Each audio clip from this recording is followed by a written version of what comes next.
Le réseau électrique est mort. L'eau s'est arrêtée il y a 3 jours. Tes voisins ne sont plus des voisins. Ce sont des concurrents. Des concurrents avec l'estomac vide et des idées très très mauvaises. Les villes sont des cimetières avec des battements de cœur.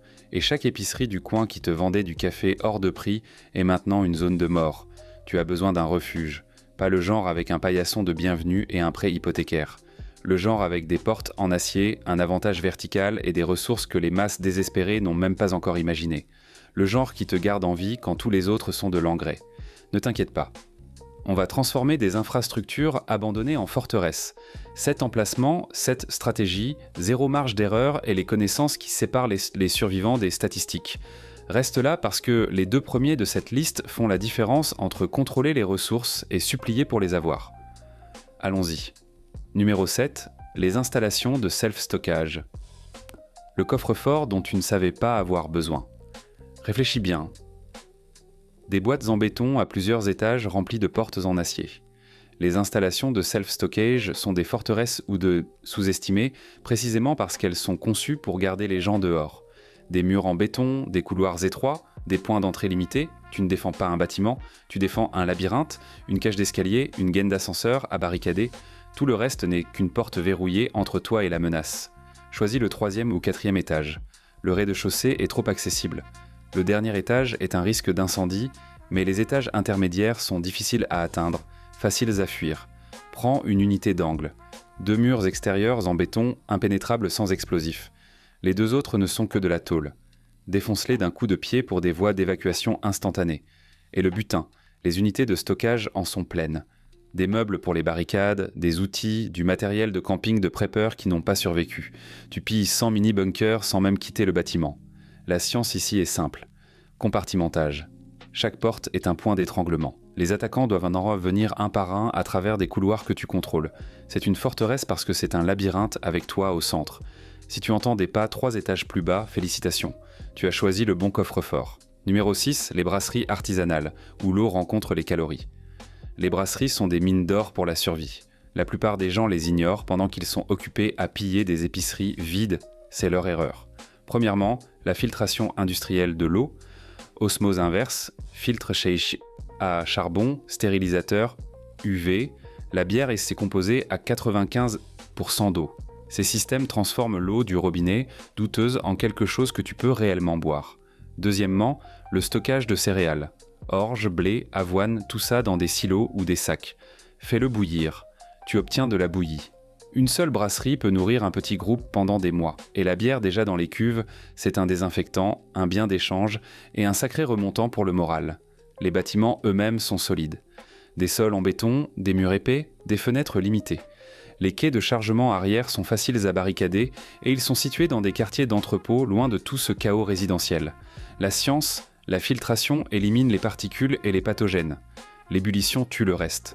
Les céréales sont riches en glucides, elles te maintiennent debout. Et la fermentation produit de l'alcool, qui est à la fois carburant, antiseptique et monnaie d'échange.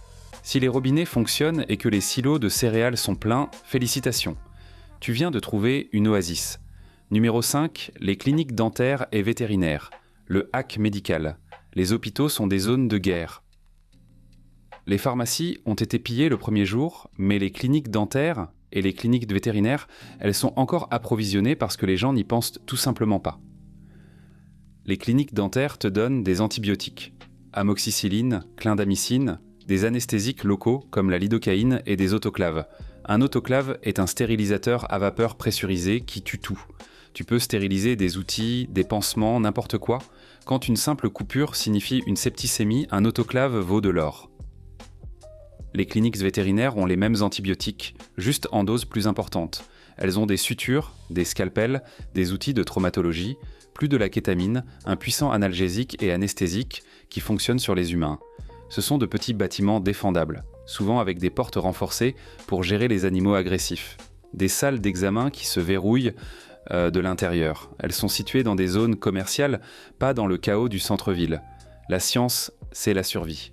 Les antibiotiques tuent les bactéries, la stérilisation prévient les infections, les anesthésiques débloquent les signaux de douleur. Ce n'est pas un hôpital, mais c'est suffisant pour t'empêcher de mourir de quelque chose de stupide, comme une dent infectée ou une morsure de chien qui devient septique. Si tu trouves un autoclave qui a encore du courant et que l'armoire à médicaments est intacte, félicitations. Tu viens de prolonger ton espérance de vie de plusieurs années. Ce sont les sanctuaires négligés, les endroits qui détiennent les clés de la défense, des ressources et de la médecine. Mais on n'a fait qu'effleurer la surface. Le prochain emplacement sur cette liste ne concerne pas seulement la survie. Il s'agit de contrôler ta nouvelle réalité. Il s'agit de pouvoir. Continuons avec le numéro 4. Les ateliers de réparation de climatisation. L'atelier qui sauve tout. Les forteresses ne signifient rien si les générateurs meurent, si les filtres se cassent ou si les serrures échouent. Un atelier de climatisation est l'épine dorsale de ton infrastructure de survie.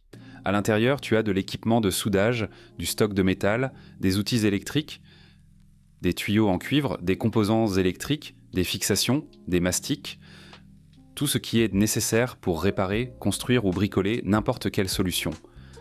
Répare les générateurs avec des clés et des multimètres. Fabrique des armes avec des chalumeaux de soudage. Répare les pompes à eau avec de nouveaux joints et garnitures. C'est un multiplicateur de force. Cherche-les dans les parcs industriels. Construction indépendante en blocs de béton avec des portes roulantes sécurisées. La science est simple, les systèmes mécaniques t'emmêlés tombant en panne. Avec ces outils, ces pièces, tu inverses l'entropie. Les machines cassées ne sont que des énigmes. Tu résous les problèmes et tu prolonges la durée de vie de tout. Si le chalumeau a du gaz et que les coffres à outils sont pleins, félicitations. Tu es la personne la plus précieuse dans l'effondrement. Numéro 3, les immeubles de bureaux de moyenne ou telle hauteur. L'avantage vertical. Oublie les gratte-ciel trop chaotiques. Oublie les bâtiments à un seul étage, aucune défense. Le bureau de hauteur moyenne est le point idéal. 5 à 8 étages signifie que tu vois les menaces à des pâtés de maisons de distance avec plusieurs étages de repli et des réservoirs d'eau sur le toit. Des milliers de litres alimentés par gravité. Ce n'est pas infini, mais ça te donne du temps. Ce sont des structures en acier ou en béton armé, résistantes au feu. Tu désactives les ascenseurs, forçant les attaquants à monter les cages d'escalier, des points d'étranglement que tu contrôles. Les meubles de bureau deviennent tes barricades. Il y a des toilettes à chaque étage. Ton mouvement est de choisir un étage intermédiaire. Barricade les escaliers en dessous. Détruis les escaliers au-dessus si tu es paranoïaque. Tu es sur une île dans le ciel. Les attaquants doivent grimper à découvert pendant que tu fais pleuvoir l'enfer d'en haut. La science, la gravité est gratuite. L'eau coule vers le bas. La hauteur équivaut à visibilité et défense. Être plus difficile à atteindre signifie rester en vie. Si ces réservoirs d'eau sont pleins et que les cages d'escalier sont dégagées, félicitations. Tu as conquis les hauteurs. Numéro 2, les centres de données. Un bunker en béton avec sa propre énergie.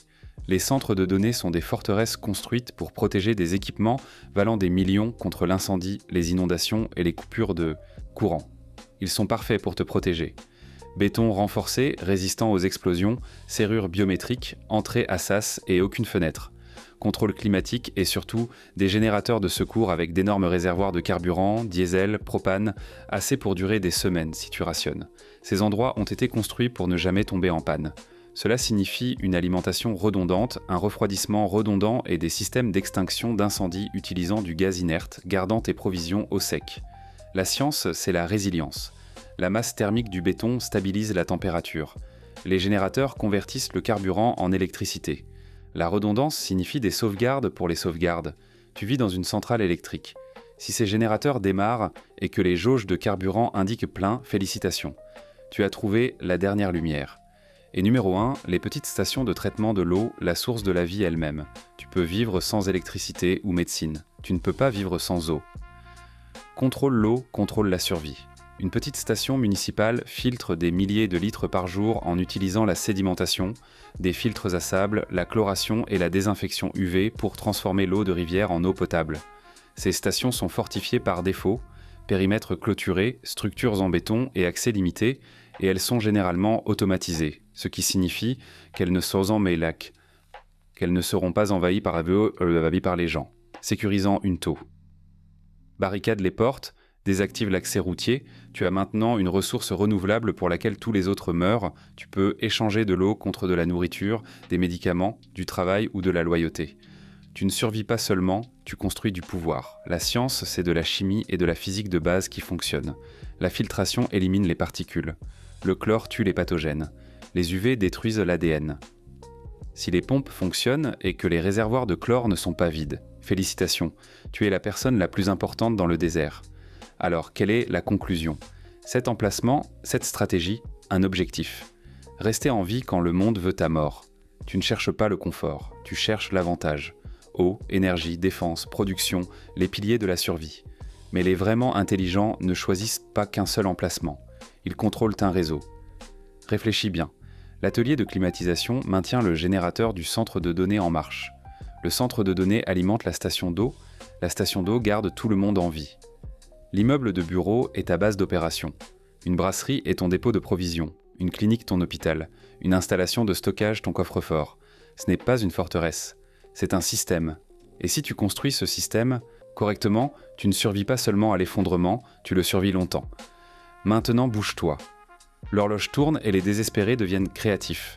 Si tu veux plus d'histoires de survie comme celle-ci, plus de stratégies pour m'aider pour le monde qui vient, abonne-toi. Ne te perds pas dans les ruines.